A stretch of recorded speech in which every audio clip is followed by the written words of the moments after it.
Flash theatre TV நேயர்களுக்கு அன்பு வணக்கங்கள். இப்போது வருகின்ற பல வெப் சீரிஸ் நிறைய கவனத்தை பெற்று வருகிறது. கிரைம் ஸ்டோரி மன்னன் ராஜேஷ்குமாரின் உலகை விலைக்கேல் என்ற நாவலை தழுவி எடுக்கப்பட்டு இப்போது ஸ்ட்ரீமிங் ஆகியிருக்கிறது ரேகை வெப் சீரிஸ். முழுக்க அந்த கதையையே வெப் சீரிஸாக உருவாக்கம் செய்யவில்லை. ராஜேஷ்குமாரின் நாவலின் சாராம்சத்தை எடுத்துக்கொண்டு அந்த கதையை தழுவி எடுக்கப்பட்டிருப்பதுதான் ரேகை. ஃபாரினில் தடை செய்யப்பட்ட மருந்தை இந்தியாவுக்கு இம்போர்ட் செய்து அதை 5 நபர்கள் மீது செலுத்தி விளைவுகள் என்னாகிறது என்று சோதனை செய்கிறது ஒரு கூட்டம். அந்த மருந்தின் ரியாக்ஷன் தாங்காமல் அந்த 5 ஒருவர் இறந்து விடுகிறார். அது தற்கொலை என்று செட்டப் செய்யப்படுகிறது. ஆனால் ஹீரோ பாலகாசன் போலீஸ் ஆஃபீஸர் அது தற்கொலை அல்ல என்பதை தெரிந்து கொண்டு தீவிரமாக விசாரிக்க ஆரம்பிக்கிறார்.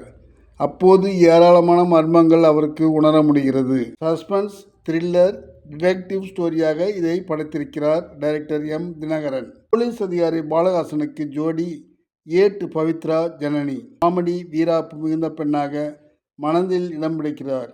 அவருக்கு ஃபிக்ஸ் ஆகும் மாப்பிள்ளை டீல் செய்வது புதுசாக இருக்கிறது. அவரது போக்கு நாம் எதிர்பார்ப்பது போலவே ஒரு ஃபினிஷிங் அவருக்கு. ஹீரோ பாலகாசன் நேர்த்தியான பக்குவமான நடிப்பு அனைவரையும் கவரும் வகையில் இருக்கிறது. பிரேத பரிசோதனை மார்ச்சுரி டாக்டராக வரும் வினோதினி வழக்கமான அவரது படபடவென்று பேசும் வசனங்கள் ஆனால் அவரே வில்லியாக தெரிய வரும்போது அவர் பம்முவது, விரட்டி வில்லத்தனம் காட்டுவது வித்தியாசமான நடிப்பு. 7 எபிசோட்ஸ் சீரியஸை பார்த்தோம்.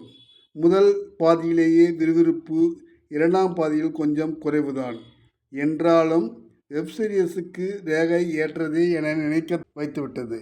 ஒளிப்பதிவு சரியாக அமையாவிட்டால் வேலைக்கு ஆகாது என்பதை மனதில் வைத்தே கடுமையாக உழைத்திருப்பார் போல ஒளிப்பதிவாளர் மகேந்திரா ஹென்றி. அப்ளாஸ் வாங்குகிறார். நிச்சயமாக ஆர்ட் டைரக்டரை பாராட்ட வேண்டும். மார்ச்சுரி ஹால் நிஜ அரசு ஆஸ்பத்திரியில் எடுக்கப்பட்டதைப் போலவே அவ்வளவு தத்ரூபமாக செட் அமைத்திருக்கிறார். எஸ். சிங்காரவேலன் தயாரிப்பில் எம். தினகரன் இயக்கியுள்ள ரேகை வெப் சீரிஸ் நிறைய பார்வையாளர்களை கவரும் என்றே தெரிகிறது. ஒரே விரல் ரேகை 4 பேருக்கு ஒத்துப்போகும் என்று சொல்லியிருக்கிறார்கள்.